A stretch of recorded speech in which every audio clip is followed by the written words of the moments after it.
ഞാൻ കുട്ടികളോട് പറയാണ്, ഭാവിയിൽ ഇൻ്റർവ്യൂവിൽ അറ്റൻഡ് ചെയ്യുന്ന സമയത്ത് നിങ്ങൾ വലിയ ഹൈലി കോമ്പറ്റേറ്റീവ് ഇൻ്റർവ്യൂവിനൊക്കെ പോകുമ്പോൾ നിങ്ങളോട് ആദ്യമായി ചോദിക്കുന്ന ചോദ്യങ്ങളിൽപ്പെട്ട ഒന്ന്, നിങ്ങൾ ഇങ്ങോട്ട് കയറി വരുന്ന സമയത്ത് അവിടെ 3 പേര് നിന്നിരുന്നു, അവരെന്തൊക്കെയാണ് ചെയ്യുന്നത് എന്നാണ്. നമ്മൾ ഇൻ്റർവ്യൂ ബോർഡിലല്ലേ ചോദ്യം ചോദിക്കുന്നത്, ഇൻ്റർവ്യൂ ബോർഡിലേക്ക് എത്താൻ വേണ്ടിയിട്ട് നമ്മൾ വരിക.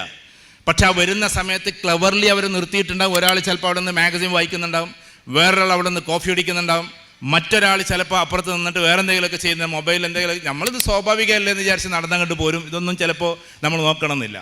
ഇപ്പോൾ ഇവിടെയാണ് എങ്കിൽ നിങ്ങൾ ഇങ്ങോട്ട് കയറി വരുന്ന സമയത്ത് ഇതൊരു ഓഡിറ്റോറിയം മുകളിലാണെങ്കിൽ എത്ര സ്റ്റെപ്പ് ഉണ്ടായിരുന്നു എന്നൊരു ചോദ്യം ഉണ്ടാവും മിക്കവാറും, നല്ല കോമ്പറ്റേറ്റീവ് ആയിട്ടുള്ളതിൽ. കാരണം എന്തുകൊണ്ടാണ്? ഒബ്സർവേഷണൽ സ്കില്ലുള്ള ആളുകൾക്ക് മാത്രമേ മാസ്സായിട്ട് ആളുകളെ എന്ത് ചെയ്യാൻ പറ്റുള്ളൂ, കൈകാര്യം ചെയ്യാൻ പറ്റൂ, ലീഡർഷിപ്പ് ക്വാളിറ്റി ഉണ്ടാകൂ. സൈക്കോളജിയുടെ ഒരു വേർഷനാണ്. എല്ലാവരും ഒരേപോലെ കാണുമ്പോഴാണ് അയാൾക്ക് നല്ല ലീഡറാകാൻ പറ്റുക. ആ കാഴ്ചയിൽ ഒബ്സർവേഷൻ എന്ന് പറയുന്ന സാധനം ഉണ്ടാകണം. എല്ലാറ്റിനും നിരീക്ഷിക്കണം. ഇവിടെ ഇപ്പോൾ തെക്കെവിടെയാണ്, വടക്കെവിടെയാണ്, എവിടെയാണ് നിൽക്കുന്നത്, ഏത് ഭാഗത്താണുള്ളത്, എത്ര ആളുകളാണ് ഇവിടെ ഉള്ളത്, ഈ ഒരു ഒബ്സർവേഷൻ നമുക്ക് എപ്പോഴും ഉണ്ടാകണം. ആ നിരീക്ഷണ പാഠവമാണ് സത്യത്തിൽ നമ്മളെ മറ്റൊന്നാക്കുന്നത്. അതൊരു സ്കില്ലാണ്.